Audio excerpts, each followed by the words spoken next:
Hello and welcome! Today we're exploring how to simulate societies in our upcoming 4X strategy game. Let's dive in. 4X games simulate different aspects of people's lives, such as religious conversion and unrest. Most of them simulate these on a per-settlement basis.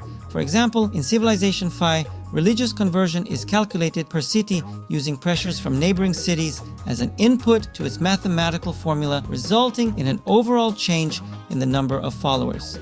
In Imperial Ambitions, we take this concept a step further by simulating individuals who represent larger groups within society. Each of these individuals has a combination of traits that reflect various states and needs. Now let's break down some of these key aspects. In traditional 4X games, food is typically produced and consumed within individual settlements, and any surplus directly contributes to population growth within those settlements.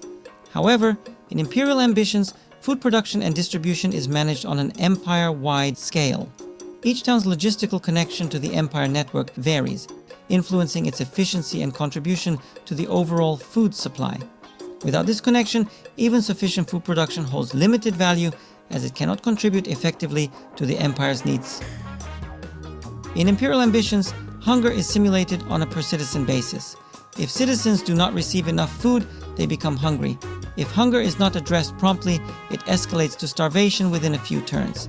Starvation significantly increases the risk of sickness, reduces overall health, and if untreated, can lead to death. In severe cases, starvation can trigger plagues, spreading illness, and further compounding the crisis. In games such as Civilization, Stellaris, or the Anno series, entertainment relies on luxury resources and specialized buildings. I'll implement a similar approach here. Your citizens will require luxury items to stay stimulated and enjoy life. These items include beverages, seasonings, candy, or cigars, varying depending on the demanding social class. Some of these resources may be exotic, requiring you to invade or settle new lands, or even steal seeds to grow your own. Initially, a lack of entertainment leads to dissatisfaction. Prolonged dissatisfaction can escalate to depression and eventually hysteria. While providing luxury items can fix dissatisfaction and depression, hysteria is a prolonged trait that stays with a character and affects their reaction to other events. During the 16th and 17th centuries, religion was a major cause of conflict among civilians, leading to widespread feuds. This aspect is often overlooked in 4X games and usually reflected only as bonuses to specific races. In Imperial Ambitions, religion, wealth, and cultural differences all contribute to discrimination. Initially, being different causes minorities to feel isolated. Over time, this can worsen, leading to economic isolation, emigration, or more severe consequences. Being an immigrant or a convict can exacerbate the situation, making a citizen openly unwelcome in the town. There are limited ways to counteract discrimination, such as conversion or controlled immigration, but these require careful management. Therefore, players will have to rely on social engineering to minimize the impact, while opponents can exploit these vulnerabilities. In grand strategy games, wealth usually serves as a means to tax the region. I especially enjoy how the Total War series handles this aspect. Regional wealth grows over time if wealth-boosting infrastructures are built. However, wealth distribution or income equality is often overlooked in strategy games. Empire Total War includes certain technologies that boost regional wealth at the cost of lower-class happiness. But this is a superficial effect to simulate class inequality. So I decided to treat wealth as a relative concept rather than simply the existence of a commodity. This means that the perception of wealth or poverty is based on how much more or less one person has compared to another. In other words, as long as there are rich, there will also be poor. Educated citizens typically receive a larger share of wealth, while discriminated groups usually receive less. Otherwise, wealth distribution occurs mostly by chance. Poverty can also promote immigration, as the poor seek opportunities elsewhere.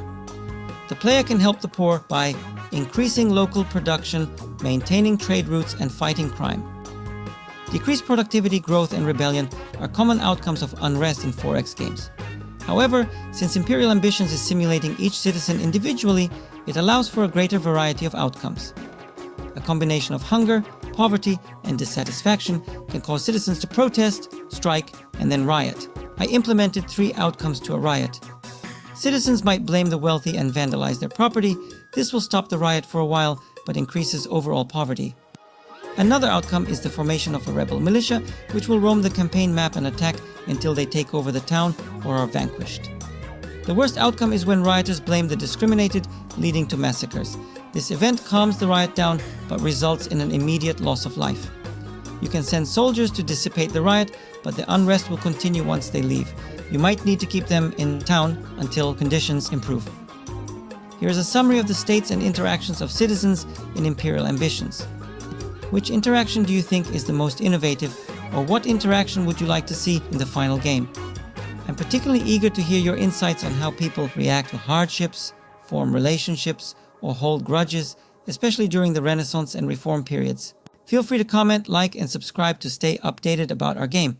You can also wishlist Imperial Ambitions on Steam via the link in the description. Thank you for listening. Until next time, happy ruling.